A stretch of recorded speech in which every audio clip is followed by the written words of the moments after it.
You know, do you ever feel like English tenses are just this mountain of boring grammar rules? Well, today we're going to flip that idea on its head.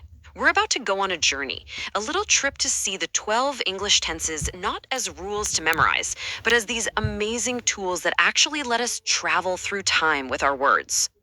I mean, what a great way to think about it, right? Tenses aren't just about grammar, they're about how we capture time itself. It's this idea that we're taking a moment from the future, living it right now in the present, and then describing it once it's become a memory. So let's take that beautiful, poetic idea and ground it in a really simple definition. Tenses are basically the GPS for our language. They put an action on a timeline. They answer that one crucial question: when did this happen? When is it happening? Or when is it going to happen? Okay, our first stop on this journey is right here, right now, the present. But as you're about to see, there isn't just one way to talk about now. Nope, there are actually four really distinct shades of meaning we can use to capture this exact moment. First up, we've got the simple present. This is your go to for things that are just generally true or happen all the time. Think scientific facts, universal truths, your daily routine. So when we say she writes a letter, it suggests this is something she does regularly. It's a habit, maybe it's her job. But what about an action that's happening this very second? For that, we use the present continuous. It's all about what's happening right now. Saying she is writing a letter means it's literally happening as you speak.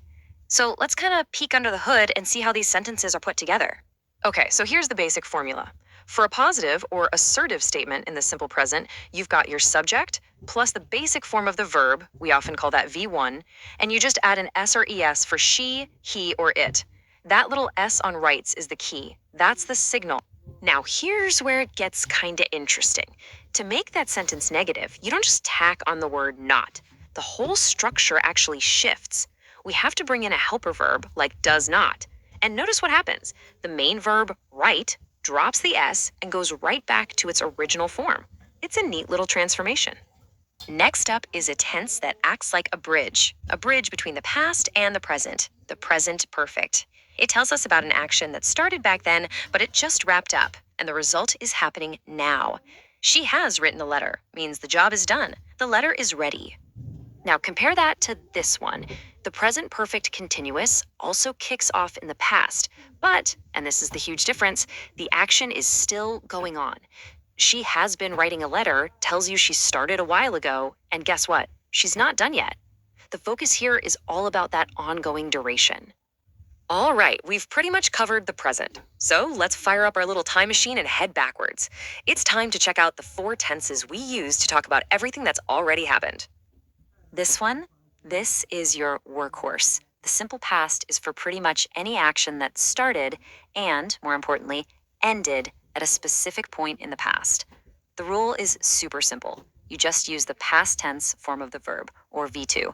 So write becomes wrote. It's done, finished, in the past. The past continuous, on the other hand, is really cool because it lets us zoom in on a past moment and see an action as it was happening. It's like painting a picture with words. If you say, at 8 p.m. last night, she was writing a letter, you're not just stating a fact, you're describing a whole scene. Okay, so what happens if you've got two things that happened in the past and you really need to show which one happened first? Well, that is exactly where the past perfect comes in. If you say she had written the letter when he arrived, the had written part clearly flags the earlier action. This tense is all about establishing the sequence of events.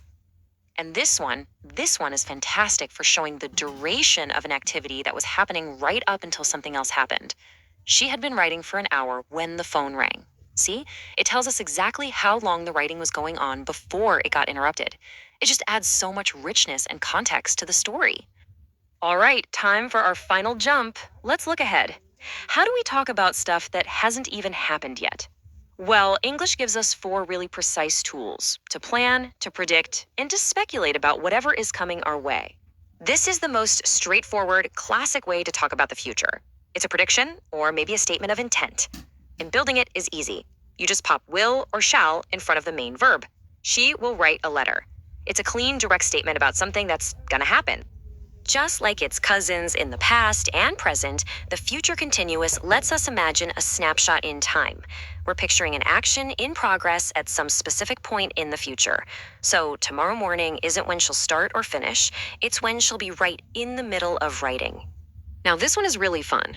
The future perfect is all about jumping ahead to a point in the future and then looking back from there. So, by 5 p.m., the action of writing will actually be in the past relative to that future moment.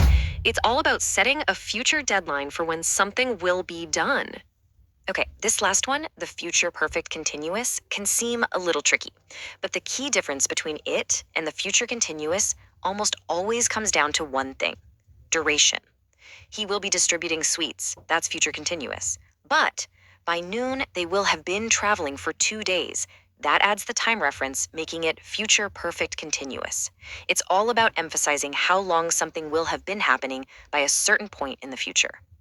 So, there we have it. We've traveled through the present, we visited the past, and we've peeked into the future. After that whole journey, let's just pull back and look at the complete map. Seeing all 12 tenses together really shows you the incredible power and precision they give us to talk about our world. And here they are, the whole set, all 12. From the simple fact of she writes, all the way to that complex future idea of she will have been writing. Every single one is a different lens, a different tool in your toolbox for capturing a specific detail about time and action. It's really not about memorizing rules, is it? It's about choosing the right tool for the story you want to tell. And really, that's the key. These aren't just abstract grammar points. They are the tools you use every single day to make sense of the world. So as you go out and talk to people, just think, which of these powerful tools are you going to pick up next to tell your story perfectly? Thanks for joining this explainer.